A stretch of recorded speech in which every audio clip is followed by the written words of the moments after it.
Welcome to the Church Resource, where we talk about the best resources for pastors, leaders, and lay people. I'm your host, Jeff Oliver, looking at today the Peacemaking Pastor. This is called A Biblical Guide to Resolving Church Conflict. With the title The Peacemaker or Peacemaking, you might expect Ken Sande to be the author of this book. This is, in fact, someone who works with Peacemaker Ministries, Alfred Poirier, and he's writing this book. It's heavily endorsed by Ken Sande. It is footnoted with Ken Sande work within it, so this is very much a Peacemaker Ministries work, and so you want to make sure that this is on your shelf too.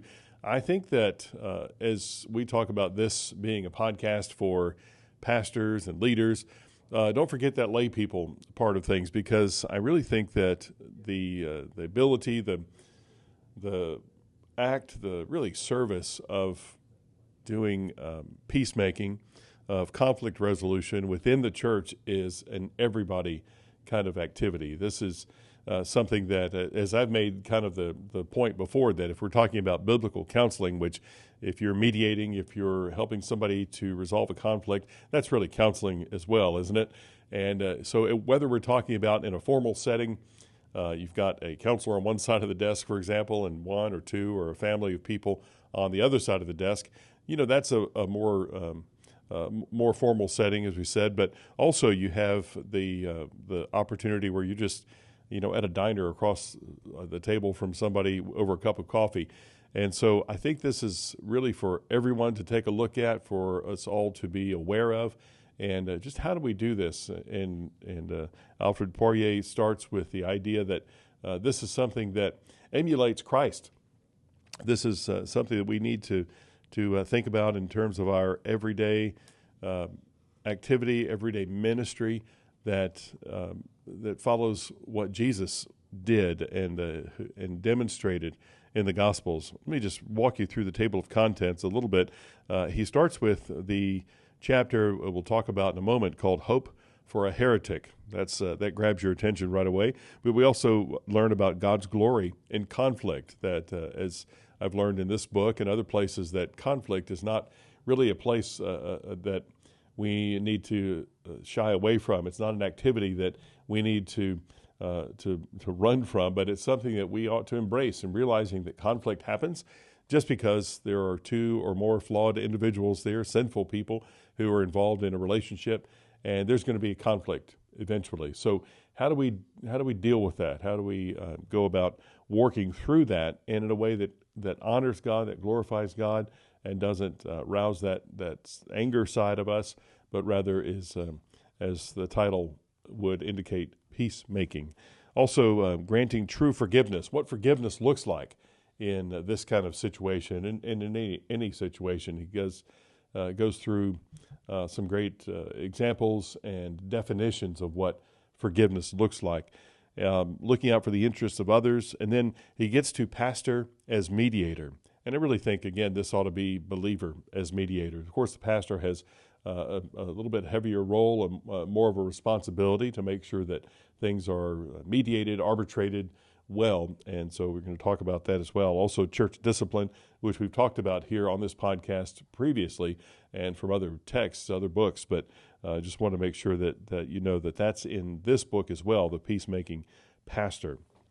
Now, as we look through the book a little bit, and that idea of being a heretic, the chapter called Hope for a Heretic, this is interesting because the author talks about the fact that we often fall into this idea, what was called in ancient church heresies and in history called Docetism, that would say that Jesus did not come in the flesh.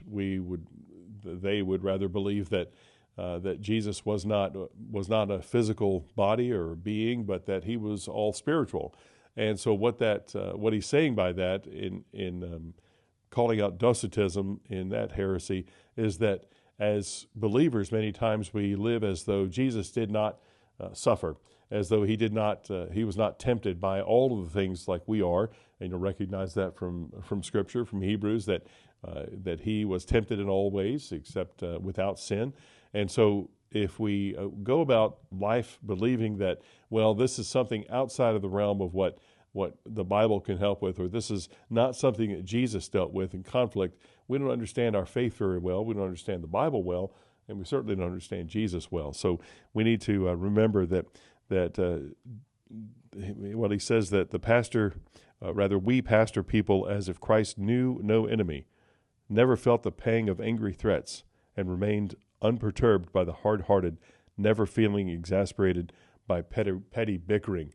And we know that's not true. We see that throughout the Gospels, that Jesus was a man, and he dealt with the everyday trials and difficulties of life. So we need to remember that, just keep that in mind. I think that's a great place to start in a book like that, and to understand that this is part of our role if we're talking to pastors, which this book addresses specifically, but if we're talking about just believers doing the work of ministry, doing what God has put us here to do, and being involved in those kind of conflict resolution, we're going to have some difficulty. We're going to have opportunities to lean on God for the strength that we need, for the wisdom that we need in mediating and counseling in these situations that we find ourselves in as we try to help others to follow Christ better. And so really that's the point of doing this.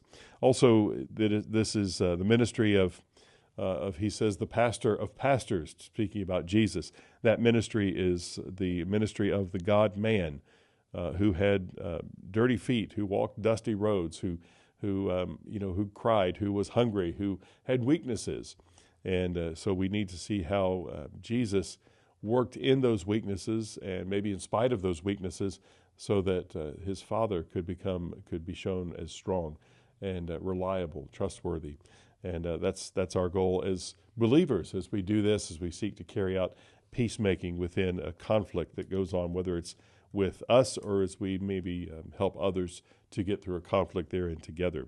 Also, one of the chapters here, peacemaking in the family of God, and that this is different. This is something that you see mediation, and it's often within a legal context or setting that you see people who are entering into mediation. There's a very formal setting that goes on here, and Ken Sande, actually, who started this ministry of peacemaking, was really a legal mediator. But then he takes this into the idea of, well, the church needs this too. And for example, 1 Corinthians tells us we're not to take each other to court as Christians.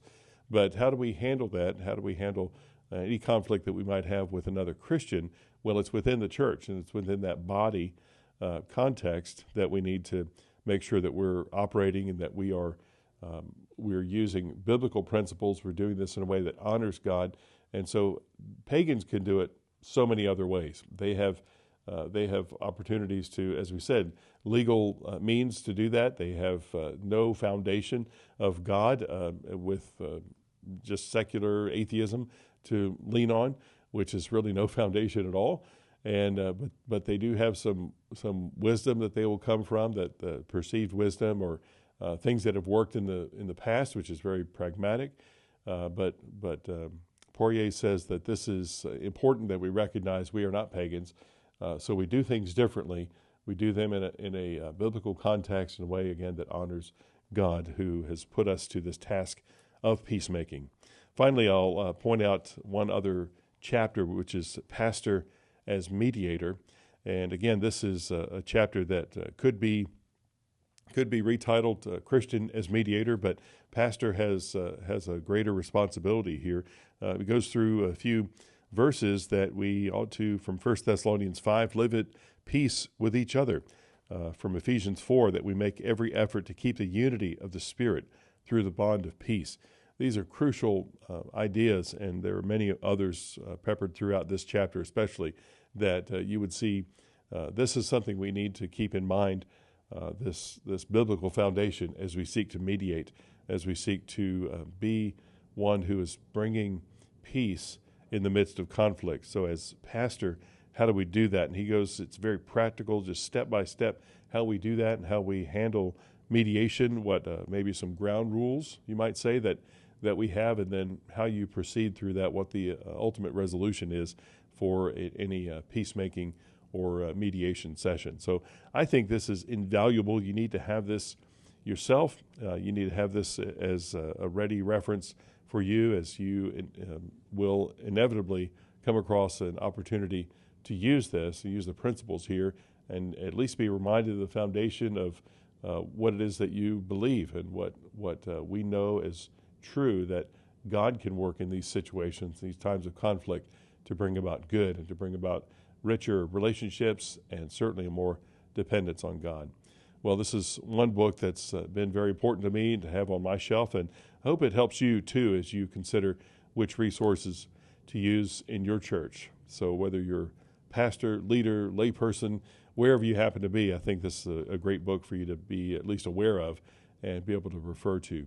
Well, thank you for listening to the Church Resource, and if you have any questions or if you have any suggestions of books that you would like us to recommend or to talk about, just email us at thechurchresource@gmail.com.